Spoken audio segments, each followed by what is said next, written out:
Bon, on va attendre que les dernières rentrent, mais entre-temps, je pense que j'ai le plaisir de dire encore bonjour à tous. Aujourd'hui, on est en mer, alors on va se sentir comme faisaient les autres avant nous. Et aujourd'hui, c'est très intéressant parce qu'on fait cette croisière, on traverse seulement que pendant 5 jours dans ces gros bateaux avec un gros capitaine et toute l'équipe qui nous tient en sécurité. Mais qu'est-ce qui s'est passé quand la première fois Colón est traversée? Mais je vais reculer, je vais aller beaucoup plus loin dans l'histoire. Parce que qu'est-ce que ça fait possible que Cristóbal Colón, traversé, aurait pu découvrir l'Amérique? Et comme le titre, c'était Grand explorateur, mais je me concentre seulement que vraiment c'est la traverse qu'on fait. Sinon, mais on ne peut pas tout faire dans le temps qu'on a. Mais aussi, je recule parce que on part de la Méditerranée et c'est important, c'est qui naviguait avant dans la Méditerranée et c'est qui le premier qui a traversé Gibraltar, qu'on l'a fait quelques jours avant. Je me sers c'est sûr, j'aime ça toujours dans les musées, les sèvres artistiques qu'il y a qui nous montrent comment c'était, on va dire. On a 5 éléments pour naviguer. Hein? D'abord, ça prend quoi? Un bateau. Plus un bon capitaine. Et encore, quoi d'autre? D'essence. Bon, d'accord, mais la voile. Oui, mais les connaissances, c'est ça que vous avez dit? C'est ça exactement, la connaissance. Je pensais intituler ça l'art de la navigation, mais la connaissance. Et pour avoir cette connaissance, qu'est-ce qu'il faut savoir un peu pour faire la navigation? Qu'est-ce qu'il faut connaître? Ben, la géographie, oui, la cartographie, les ciels, les étoiles, un peu d'astronomie et les instruments. Oui? Alors, c'est ça que je vais... Donc, avec ces 5 éléments, on va passer à partir les premières que naviguaient dans la Méditerranée, c'est sûr, et à partir de ces 2 reliefs qui sont dans la tombe de Deir al-Bahri. C'était la pharaon qui aimait beaucoup faire des voyages dans le pays de Pune, en Afrique, pour venir chercher les arbres qu'elle avait pour son palais, qu'elle voulait faire. Et à ce moment-là, elle engageait les Phéniciennes, que c'étaient les meilleurs navigateurs à l'époque. Et on parle de ça fait quelque temps. Hein. Ça fait quelque temps, et c'est grâce à ces reliefs qu'on voit la façon. D'abord, on peut voir un peu qu'est-ce qu'il a porté, et aussi on voit en bas comment c'était les bateaux. C'était des rameurs. Hein. C'était vraiment les rameurs. Et comme on parle de ça, il y a une meilleure image. Ça, c'est plus comme un papyrus, vous dites, qui montre. C'est un dessin fait à partir d'un papyrus qu'il y a au musée au Canada, qui montre justement l'embarcation et montre les commerces qui se faisaient, qu'est-ce qu'il apportait sur les bateaux.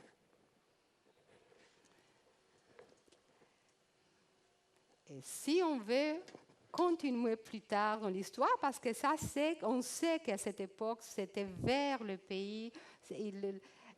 Oui, il faut dire qu'il n'avait pas le canal de Corinto comme il y a maintenant.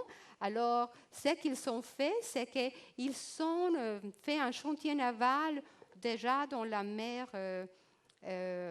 Rouge. Et c'est là que les Phéniciens sont partis pour aller. Le commerce se faisait vraiment déjà dans la mer Rouge.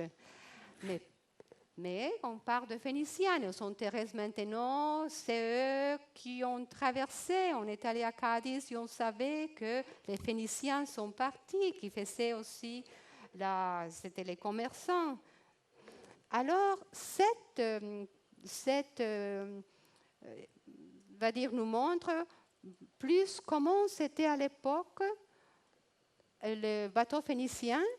Et j'ai mis là, c'était à peu près dans ce bateau 50 rameurs qui avaient besoin de les faire comme ils n'avaient pas du vent. Alors, pour penser que c'était différent la navigation d'aujourd'hui. Et j'ai mis aussi une petite monnaie, parce que comme c'était le commerce, qui nous montre que déjà il y avait la monnaie. Et c'est aussi une petite illustration du bateau. Alors, dans la recherche, j'aime ça montrer des images, que ça nous montre l'histoire d'une façon très facile à se rappeler. Alors, ça c'est pour les Phéniciens, mais c'est sûr que plus tard, ce sont les Romains qui ont navigué. Et là, cette illustration de mosaïque du musée du Bardo nous montre qu'on connaît par on va dire, la Iliada, je l'ai dit en espagnol, excusez, mais la Iliada et l'Odyssée, c'est là que je l'ai appris quand j'étais petite. Alors, il montre Ulysse qui naviguait. On voit la différence déjà d'un bateau phénicien à un bateau grec à cette époque, mais qu'est-ce qu'il s'est passé? Il se guidait toujours, c'était des navigations côtières. Il regardait dans la Méditerranée, c'était facile, il suivait les collines, les montagnes. Ce n'était pas encore des astronomes, ça ne connaissait pas assez d'astronomie pour faire ce qu'ils ont fait les autres. Par contre, une parenthèse, on sait que dans le Pacifique, les Polynésiens naviguaient et se guidaient seulement que pour les étoiles. Et les autres faisaient la voile, ils partaient quand le vent les apportait, ils savaient à quel moment le vent pouvait les ramener. Mais comme on dit, on se concentre à la navigation qu'on fait, qu'on traverse l'Atlantique. Alors je mentionne seulement ça parce que les autres se guidaient par les étoiles déjà, connaissaient bien le ciel et c'est important. Alors, jusqu'à maintenant, c'est comme je dis, dans la Méditerranée, les autres plutôt suivaient les côtes. Et les mondes, parce qu'on dit qu'on n'a pas besoin, c'est sûr, pour de la géographie, les mondes, ça c'est très intéressant. Les autres, qu'est-ce qu'ils connaissaient? Et pour eux, la Méditerranée, c'était le centre du monde. Et ce qu'il y avait autour, les terres qu'ils connaissaient, ça c'est comme dans les voyages d'Homero qui parle de où il partait. Alors, il croyait que la terre qu'il connaissait, c'était là et tout autour était la mer. Je me souviens beaucoup de cette image en cours d'histoire de la navigation que je fais. Ça fait longtemps à l'université avec les doyens qui aimaient aussi beaucoup naviguer. Et son livre, c'était des astronautes, comme il disait Homero, aux astronautes qui montaient le ciel. Parce que pour eux, c'était le centre, c'était toujours l'eau, c'était la Méditerranée, et la terre était entourée d'eau. Et comme il dit, beaucoup plus tard, les astronautes, comme du ciel, regardaient la terre, on dirait que maintenant qu'on connaît dans cette époque, c'est comme la terre entourée de tout l'univers. Alors, à chaque fois, les connaissances, on dit on n'arrête pas, mais l'important, c'est continuer et surtout profiter bien de ce qu'on fait de nos petites planètes, comme dit Jacquard, que je l'aime bien. Alors, on continue dans l'Antiquité, et vous avez entendu de Ptoléméus, son nom grec, parce qu'il était grec et était aussi égyptien, qui était en Alexandrie. Quelqu'un extraordinaire, connaissait la mathématique, connaissait l'astronomie, la cartographie. Et là, il a fait des études. Il a fait beaucoup, mais il a publié. Il a publié des œuvres, surtout la géographie qui après ça a servi colonne, parce que même s'il a écrit ça dans le début de ce siècle, c'est sûr que toutes ces connaissances dans le Moyen-Âge ont resté un peu comme perdues, on va dire. Et justement, c'est après, dans la Renaissance, et après, il y a eu en plus l'impression, on s'est découvert, pas découvert, mais les connaissances de tout ce qu'avaient écrit les autres colonnes a pu avoir ça et a pu lire. Et lui, il était sûr que la terre était ronde, pas comme disaient les Phéniciens qui traversaient le Gibraltar après la terre, il avait des monstres. Alors Colonne, il suivait, il connaissait, et déjà il voulait vraiment partir. Et aussi, avant que, dans cette époque, excusez-moi, je passais trop vite, mais c'est parce que avant, je vais montrer un peu, quand on parlait les instruments de navigation, et on dit, ça prenait des instruments. Et à l'époque des colonnes, déjà, ils connaissaient les compas. Mais on va reculer. On va dire, les premiers compas, c'est qui a inventé ça? Est-ce que vous avez vu cette image avant? Vous connaissez cette image? Ça vous dit quelque chose? Non, personne. Bon, mais on va dire, c'est dans la première dynastie Han en Chine, parce qu'on sait tous ça, que la boussole vient de la Chine, mais on ne connaissait pas beaucoup. Alors, ça c'est vraiment le début de la boussole, parce que c'est une plaque de métal qui au centre, il y a cette cuillère qui a la forme on va dire de la grande ours.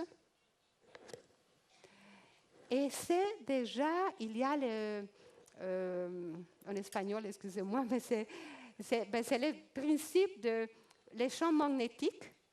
Et là, comme c'était le métal qui tournait et toujours orienté vers le sud, et comme ça, on pouvait savoir où c'était le nord.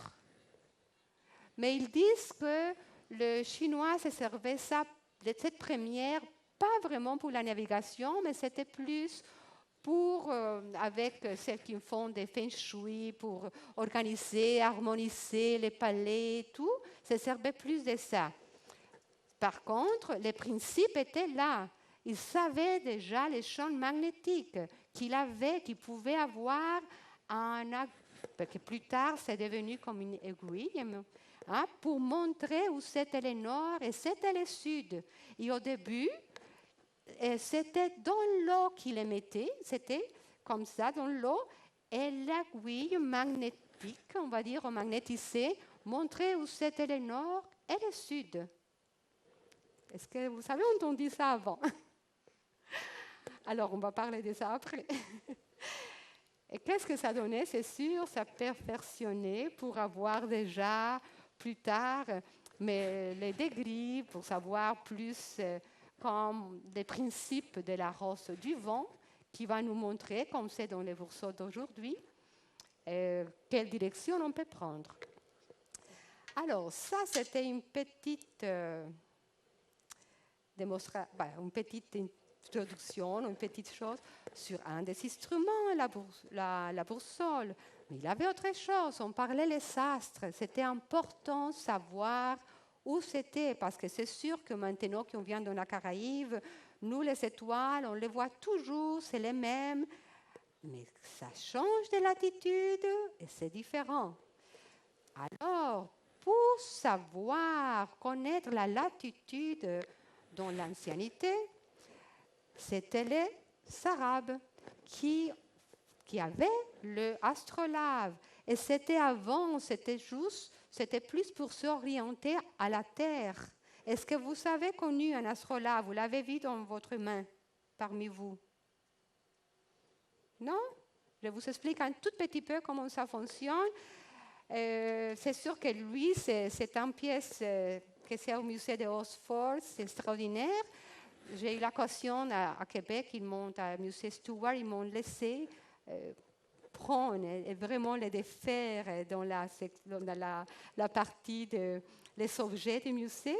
Alors la curateur très gentille est là pour découvrir comment c'était. Alors si on voit l'astrolabe, il y a 3 plaques. Il y a une plaque que c'est, on va dire, à l'extérieur, tout est plaque. Il y a au centre, bon, si vous pouvez voir ici, comme c'est un, ça, je vais la montrer complètement comme ça. Ça, c'est comme une araignée, oui, et qu'il y a comme de petits points. Ça, c'est sûr que c'est en arabe.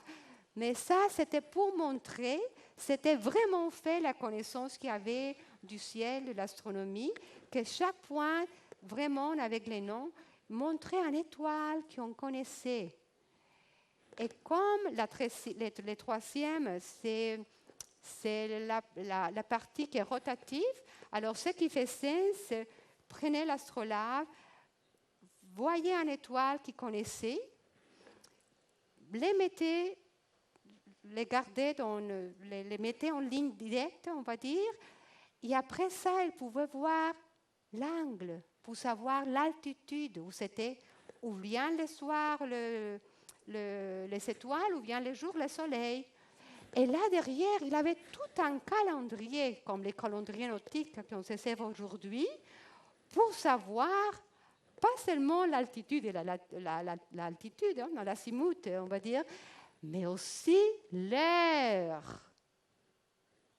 Et ça, c'est vrai qu'aujourd'hui, on a des montres, on a des GPS, mais là, on peut se servir encore de ça pour savoir même quelle heure est-il. Alors, c'est sûr que ça, c'était plutôt les Arabes qui se servaient à la terre. C'est des instruments très délicats, très précieux, très précis. Derrière, il avait même de villes arabes pour que vous les orienter pour arriver dans les déserts. Mais c'est sûr que dans la mer, hein, c'était plus rustique. C'est parmi vous que vous êtes allés au musée de la Casa de Colón, qu'on s'est rencontrés.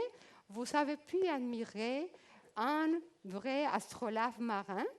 C'était que, de toute façon, je l'avais déjà prévu, je vais vous montrer tantôt.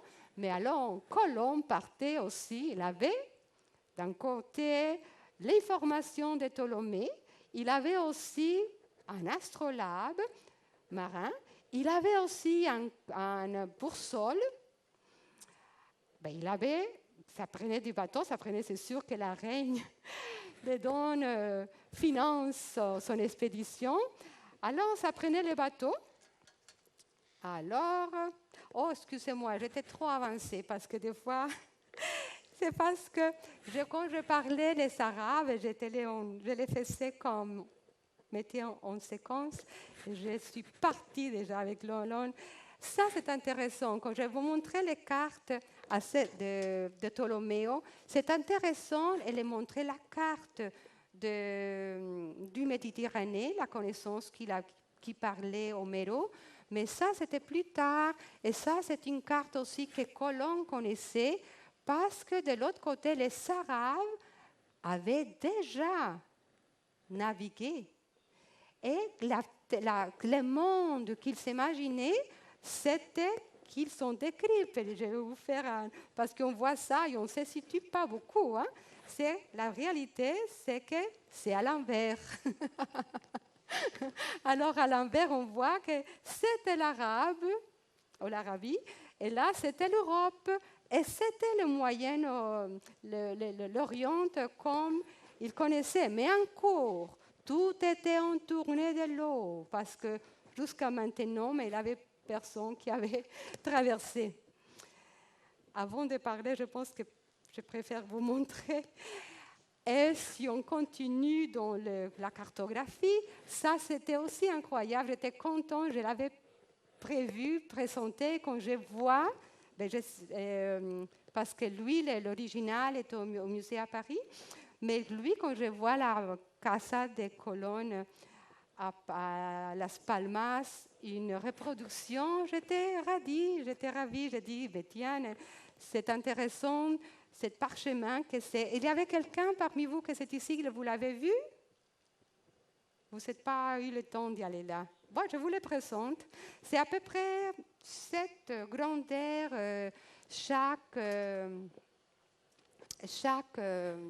c'est 6.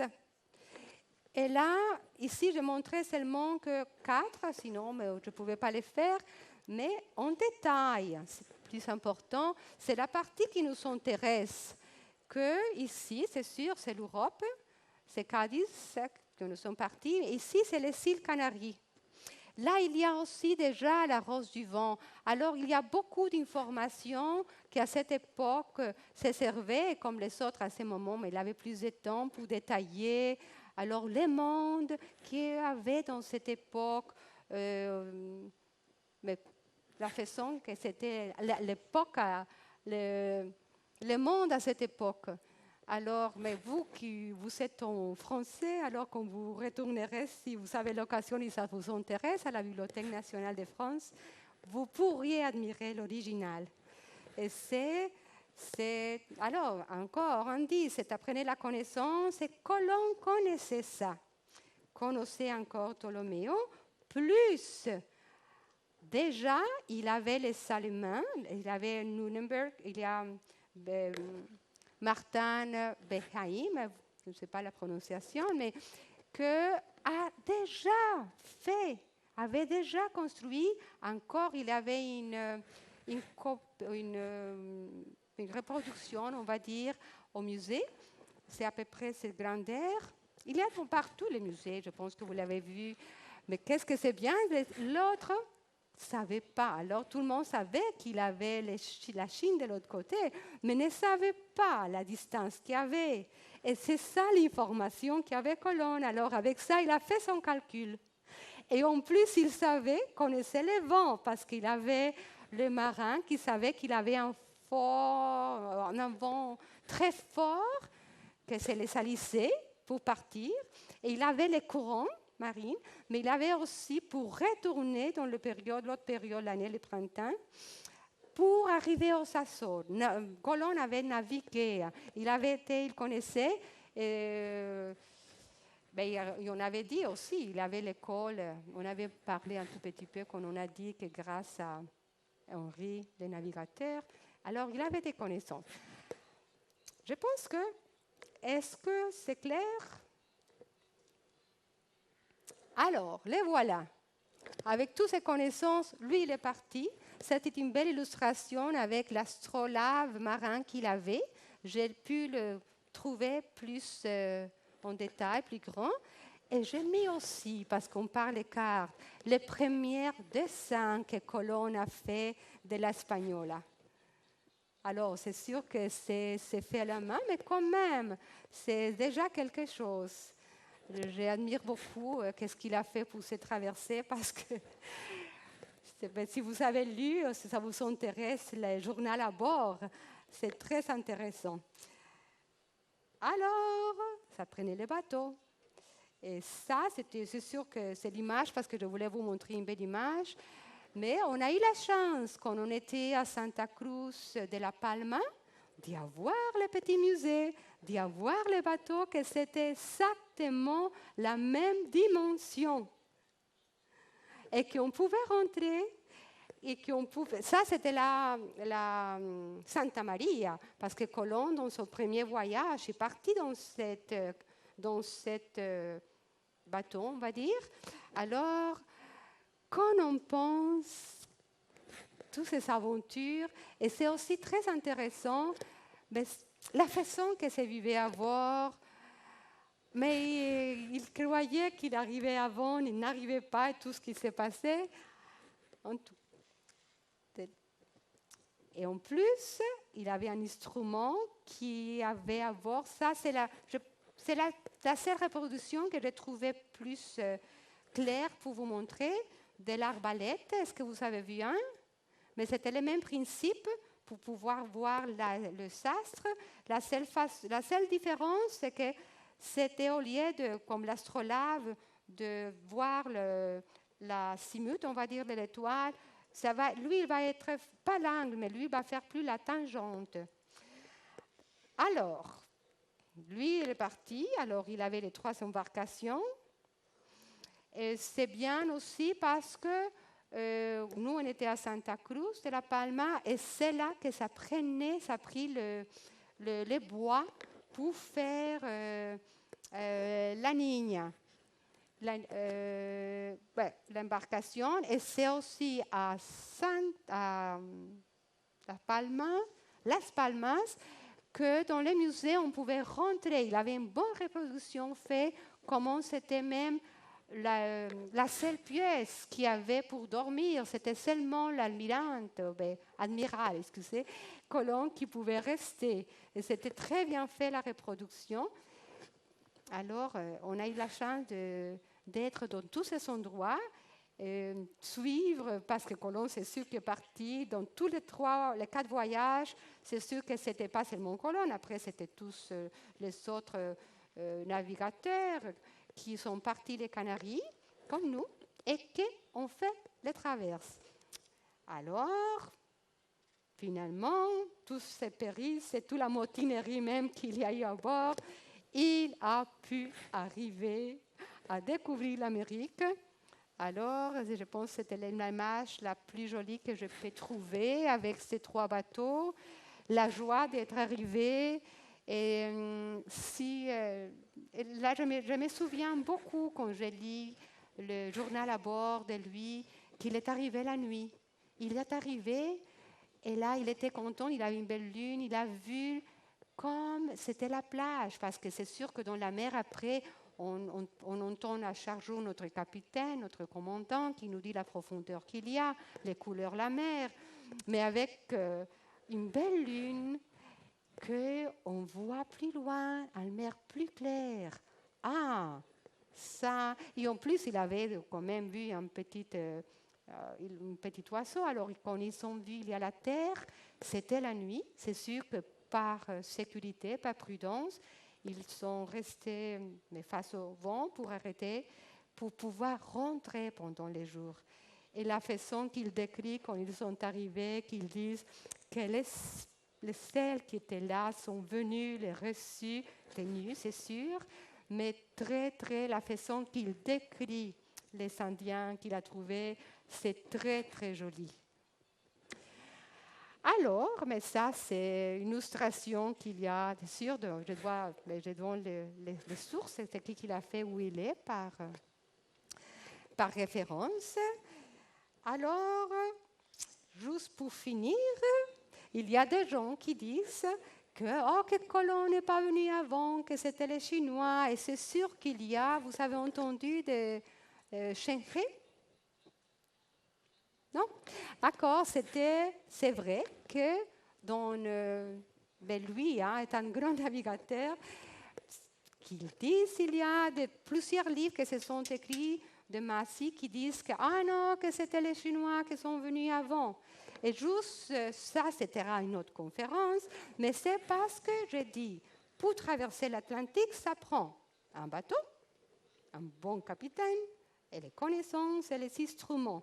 Et juste pour montrer comment la dimension du bateau, regarde la carabelle, la petite nao de Colón, par rapport au bateau qui naviguait avant en Chine, les plus grands, avec une flotte énorme. Mais qu'est-ce qui se passe aujourd'hui? Où on est? Alors, Georgie va nous montrer où on est avec les bons commandants qu'on a, avec les instruments de navigation, que c'est différent, qu'est-ce que Colón a fait, et surtout tous les gens du bateau qui nous font une croisière extraordinaire.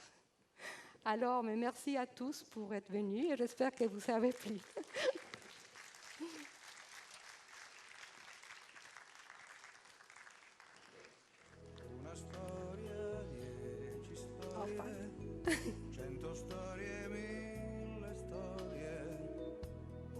storia fatta insieme, una storia infinita, e chi crede di salvarsi non si salva mai da solo.